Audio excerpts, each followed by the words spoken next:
Hello po sa inyong lahat mga ka-crypto. Ako po si Pinoy Crypto Trader at sa video na ito ay atin pong pag-uusapan ang tungkol dito sa isa na namang trader or investor na kumita ng malaki dito sa isang meme coin ni Solana. Kung saan ay yung kanyang initial fund or kung saan ay yung kanyang initial investment dito ay nasa $2,000. Ngunit kumita po ito ng napakalaki at naging $5.7 million na. Kaya yan, bago po tayo magpatuloy ay nais ko lamang po munang bigyang linaw ang aking disclaimer kung saan ang nilalaman po ng video na ito ay hindi po ito isang financial advice. For education and information purposes lamang po ang layunin nito. Maliban po dito ay nais ko na rin pong magbigay babala na wala pong kahit anumang group chat ang Pinoy Crypto Trader. Ayan, the Solana meme coin craze lingers as another trader pockets a massive $5.7 million profit from a $2,220 investment by holding Analos for 6 days. Kaya ayan, nag-invest naman po siya ulit dito na rin kay Analos. Ayan, meron na rin pong isang investor dito sa mga nakalipas na araw na kumita na rin ng ilang milyon dito kay Analos, at ito na po yung parang pangalawa. Yan, pangalawa na investor dito kay Analos na kumita naman ng $5.7 million mula sa kanyang initial investment na $2,220.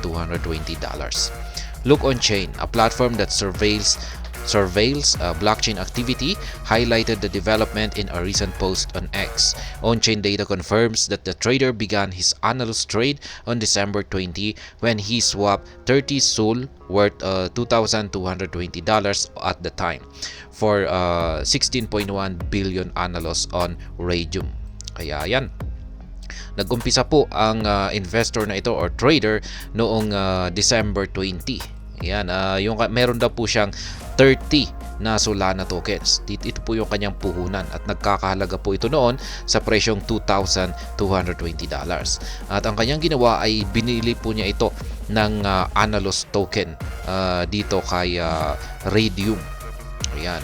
At nakakuha po siya ng 16.1 billion na Analos token. Ayan po yung silok on-chain. In just 6 days, this trader made more than $5.7 million with only 30 SOL. Ayan, SOL token.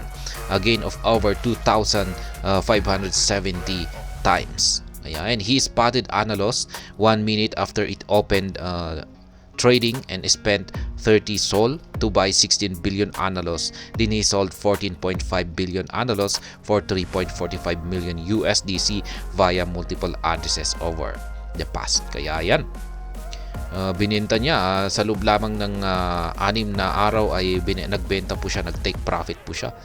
Yan, binenta po niya lahat yung meron po palang natila 16 billion yung kanyang nabili, tapos binenta niya yung 14.5 billion na Analos token. At yan po ay nagkakahalaga ng 3.45 million USDC. Ayan, ang tindi po nito. Notably, the trader procured the tokens merely a minute after Analos opened for trading on December 20. This quick move has triggered speculation among crypto community members that the address could actually belong to one of the project developers or an insider. Kaya yan, hindi po nawawala yan, yung speculation na yan, na baka naman ay ang kumita na ito, ang taong or ang individual na ito na kumita ng ganito kalaki ay malamang ay isang project developers or isa po siyang insider.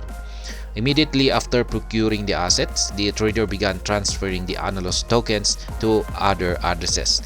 The individuals made 30 transfer worth of 516 million Analos each to other wallets from 322 UTC to 345 UTC on December 20. Kaya yan, inilipat po niya ng meron po siyang isinagawa na 30 transfers. Yan, nagkakahalaga po ng 516 million na Analos. Yan, sa kada wallet. Ayan, sa kada wallet. Ayan, at ito po yung oras kung kailan po niya ito isinagawa, yung kanyang pagta-transfer. Noong December 20 po yan. In total, the trader transferred 15.5 billion Analos, leaving just 680.3 million tokens in the primary wallet. Interestingly, Analos appreciated in price shortly after the purchase, in the token transfer resulting in a massive appreciation of the worth of these traders holding. Kaya yan. Pagkatapos daw po niyang inilipat yung kanyang 15.5 billion na Analos token sa ibang wallets. Yan. Pero may natira sa kanyang primary wallet na 680.3 million tokens. Yan. Pagkatapos daw ng kanyang paglipat na ito ay yan, bigla pong sumabog ang market price nitong si Analos. Kaya yan, kumita po ng kumita ng yung kanyang mga Analos tokens ay naging million na. Following the transfers to other wallets in the price appreciation of Analos, the individual began dumping his holdings for USDC. Over the course of 6 days, the trader swapped 14.5 billion Analos in multiple addresses for $3.45 million worth of USDC. Kaya yan.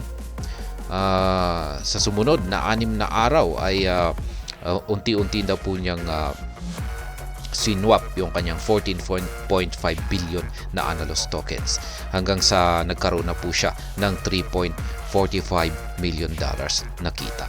Despite the sales, the individual still holds over 1 billion Analos across 4 addresses, Look on Chain confirmed. These 4 addresses currently contain 1.56 billion Analos worth $2.34 million. Kaya yan.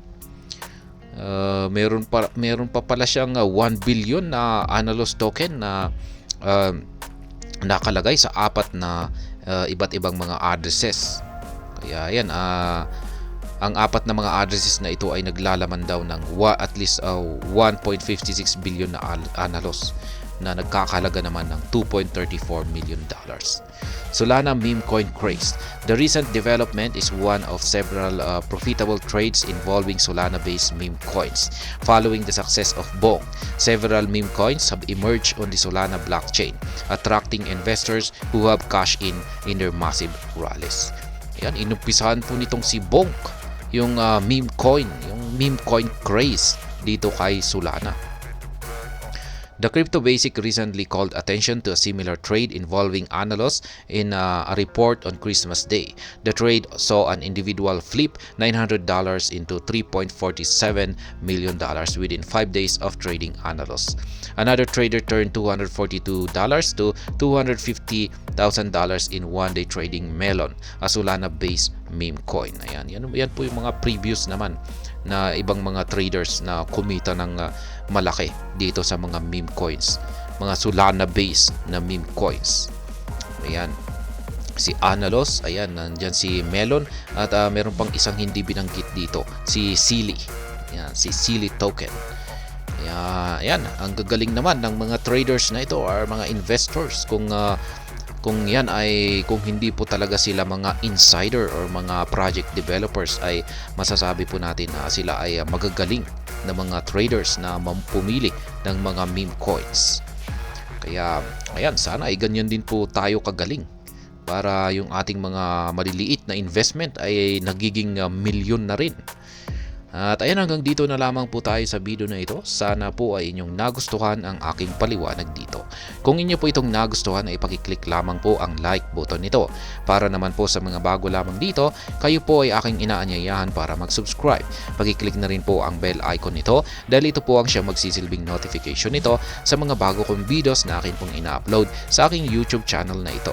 Marami pong salamat sa panonood. Ingat po tayo lagi at God bless po sa ating lahat.